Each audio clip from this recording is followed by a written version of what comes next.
इसलिए कि आपको आदर्श स्थिति पसंद है, लेकिन आदर्श स्थिति थी 5000 साल पहले, आज नहीं है। यह देश आदर्श से नहीं चल रहा। या तो अनार्की है, या भीड़ तंत्र है, या किसी का डर है। आपको नहीं पता है आप अपने घर सुरक्षित पहुंचेंगे भी कि नहीं पहुंचेंगे, इस गली में क्या होगा, उस गली में क्या होगा, क्योंकि समाज आदर्श नहीं है। लेकिन हमारी समस्या यह है कि हम अपने राजनीतिक नुमाइंदे से उम्मीद करते हैं कि वो 24 कैरेट का आदर्शवादी हो। तो संसद में जो लोगों को आप चुन के भेजते हैं, अगर वो आदर्शवादी होते तो या तो सब हो। ऐसा तो हो नहीं सकता कि एक पार्टी ने तो कहा है हम तो आदर्शवादी रहेंगे और बाकी सब खुला खेल करेंगे। तो एक पार्टी को भी यह गलतफहमी पैदा हो गई। बहुत समझाया कि भाई ये आदर्शवाद जो है वो अपनी जगह है, जो खेल के रूल हैं उसी खेल से आप जीतेंगे, और जब जीतेंगे तब आप तय करेंगे कि हम सत्ता में क्या बदलाव लाना चाहते हैं। आप जीत ही नहीं रहे, आप आदर्शवाद में बात कर रहे हैं, तो आप बदलाव नहीं कर सकते। मैं उस वक्त भी अपने दोस्तों से कहता था कि मुझे आज तक ये बात समझ में नहीं आई है कि आप क्रिकेट के मैदान में उतर रहे हैं और क्रिकेट खेलना चाहते हैं, लेकिन कहते हैं हम नियम इसमें फुटबॉल के लागू करेंगे। ये नहीं हो सकता। तो एक पार्टी जिसमें बड़े आदर्शवादी लोग थे, उनके आदर्श की चरम सीमा यह हो गई कि वो पार्लियामेंट में एक फूल दो माली रह गए, आदर्श के चलते। हमने अपनी सारी चीजों में इतना बड़ा आदर्श खड़ा कर दिया है। हमारी विदेश नीति क्या है कि हम पूरे विश्व को अपना घर समझते हैं, और हमारा घर है नहीं। पूरा विश्व हमारा घर है। हम सबके कल्याण की तमन्ना करते हैं, अपने बेटे का कल्याण नहीं कर पा रहे। यह हाइपोथेटिकल सिचुएशन जो है, मैंने कहा कि चीजें सुनने में अच्छी लगती हैं। आपका घर मजबूत होगा तो आपका मोहल्ला मजबूत होगा, फिर आपकी कॉलोनी मजबूत होगी, शहर मजबूत होगा, राज्य मजबूत होगा, तब देश मजबूत होगा। तब विश्व की बात कीजिए। सिर्फ विश्व की बात कह देने से तो हमने अपने आदर्श भी अलग अलग बना रखे थे। हमारा एक और नियम बना हुआ था कि हम पहले किसी पे हमला नहीं करेंगे। शेर आ जाएगा तो उससे कहेंगे कि ये लाइसेंस है हमारे पास, बंदूक घर रखी है, तो वो चला जाएगा। हम अजीब किस्म के आदर्श बनाए हमने, और हमें अपने ऊपर इतना सेल्फ कॉन्फिडेंस है या इतना हाई कॉन्फिडेंस है कि जब कोई हम पे हमला करेगा तो हमें पूरी उम्मीद है कि हम मरेंगे नहीं। इसलिए हम पहले हमला नहीं करेंगे, जब वो हमला करेगा तब जवाब देंगे। अरे जवाब देने की पोजीशन में होंगे तब तो देंगे आप। लेकिन हम ये चला रहे थे। ये हमारी विदेश नीति का एक वाक्य था।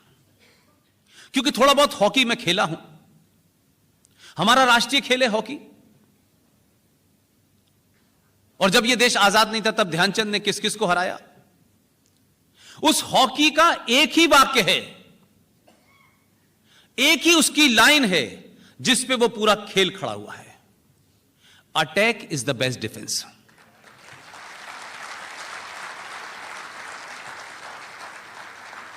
तो राष्ट्रीय खेल का तो नियम यह है, लेकिन राष्ट्रीय राजनीति का नियम कुछ और है।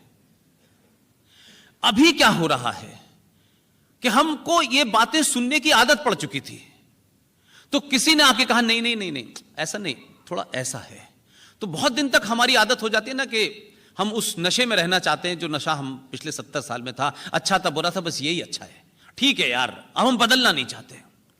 अब आपको झटका लगा जोर से, तो एक घटना ने इस देश की साइकोलॉजी को बदल दिया। जिस समाज को इंडिविजुअल बदलने की ताकत कभी आप सोच ही नहीं सकते थे, एक घटना मात्र ने पूरे देश की राजनीति को भी बदला है और साइकोलॉजी को भी बदला है। और क्योंकि आप बदले हैं, इसलिए बालाकोट भी हो रहा है और उड़ी भी हो रहा है। और आप बदले हैं तो जो काम असंभव बताया जा रहा था, और बार बार वो आर.एस.एन. सिंह साहब बीच बीच में कहते हैं कि जैसे ही आप कश्मीर के बारे में बात करें तो इतनी बड़ी लॉबी आती थी, वो कहती थी नहीं नहीं नहीं आप नहीं जानते, बड़ी बारीकियां हैं इसमें, आप ऐसा करेंगे तो ये हो जाएगा। और वो ऐसे बताते थे, यहां से यहां, यहां से यहां, जैसे सांप सीढ़ी में होता है। लेकिन मैं मजाक में यह बात कहता हूं कि ब्राजील की फुटबॉल टीम अगर मुंबई आ जाए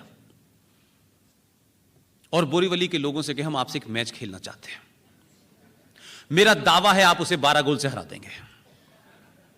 उसकी वजह क्या है कि वो वर्ल्ड चैंपियन है, उसके कुछ नियम हैं, वो उन्हीं से खेलेगी।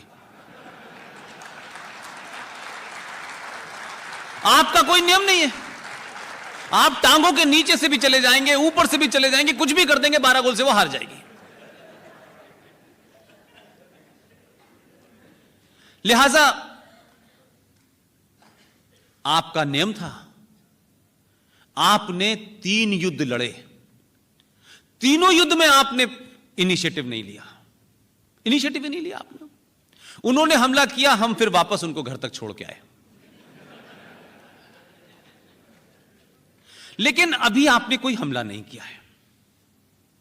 आपने अपने घर के एक राज्य के किचन में गैस सिलेंडर कहां रखना है और दूध का बर्तन कहां रखना है, यह खुद तय कर लिया है। इतना भर आपने किया है। और अभी शुरू में किसी ने कहा कि कश्मीर भारत का अभिन्न अंग है। मेरे भाइयों, मेरे बुजुर्गों, हम जब भी कोई सार्वजनिक स्थल पे हो, कम से कम हम क्या कहने जा रहे हैं, उसके फिलॉसफिकल मीनिंग क्या है, उसके पॉलिटिकल मीनिंग क्या है, उसका अंत क्या है, बगैर इसके सोचे न कहें। 6 अगस्त 2019 से पहले आप मुझे बताएं कि भारत का विदेश मंत्री, भारत का प्रधानमंत्री, जितने भी यूएनओ जाते थे, बाहर जाते थे, जब भी कश्मीर की बात होती थी, हर आदमी चिल्ला चिल्ला के कहता था कश्मीर भारत का अभिन्न अंग है। मैं उनसे उस वक्त भी कहता था कि यह नैरेटिव आपने बनाया क्यों है, मुझे नहीं पता। 10 साल हो गए मुझे इस बात को कहते हुए कि क्या कोई अपने बेटे बेटी को सुबह सुबह 4 बजे बिस्तर से उठाए और छत पे ले जाके मोहल्ले वालों से कहो ये बेटी मेरा अभिन्न अंग है, ये मेरा बेटी अभिन्न अंग है। कोई पूछ रहा है आपसे? भाई क्यों बता रहे हैं? इस बताने में लगता था कि नहीं कुछ गड़बड़ है। जो है वो है, उसको बताना क्यों है? लेकिन अब जब आप ही को डाउट था तो दुनिया को भी डाउट था। जब आपका डाउट खत्म हुआ तो दुनिया ने कहना शुरू कर दिया ये इनका मामला है, तुम्हारा मामला नहीं है जो किया है।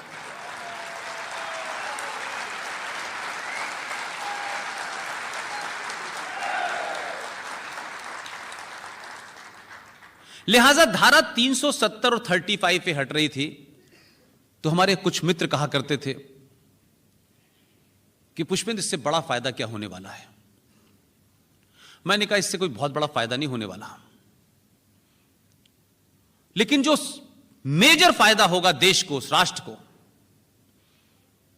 इससे एक फायदा यह होगा कि जिस दिन भी कश्मीर में इस पर कोई फैसला होगा, इस देश में कितने गद्दार हैं उनके चेहरों से मुखौटा हट जाएगा।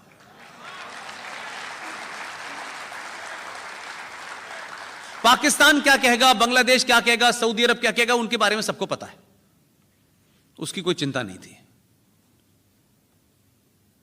लेकिन मैं 6 अगस्त के बाद मेरी एक स्पीच थी फरीदाबाद में, कश्मीरी पंडितों ने मुझे बुलाया था। मैंने उनसे बहुत साफ साफ कहा कि देखिए, क्योंकि हम इस प्रोसेस में इन्वॉल्व थे, तो हमारी ख्वाहिश थी कि हम तो सिर्फ इस सरकार से एक कमरे की मांग कर रहे थे कश्मीर में, कि हमें एक कमरा भर चाहिए। लेकिन 6 अगस्त को उन्होंने कहा कमरा नहीं देंगे, पूरा मकान ही तुम्हारा है। और वो क्यों है, उसकी जेनेसिस पे जाइए। इसलिए मैंने कहा आपके घर में किन वीरों की तस्वीर लगी हुई है, उसका असर आपके बच्चों पे होता है।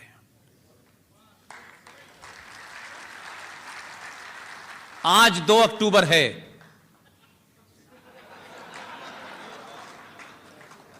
आज देश में जो मेरे दिल के सबसे नजदीक हैं, जो मेरे आइडियल हैं, जिनकी हाइट भी कम थी उन्होंने बड़े बड़े की हाइट छोटी कर दी थी।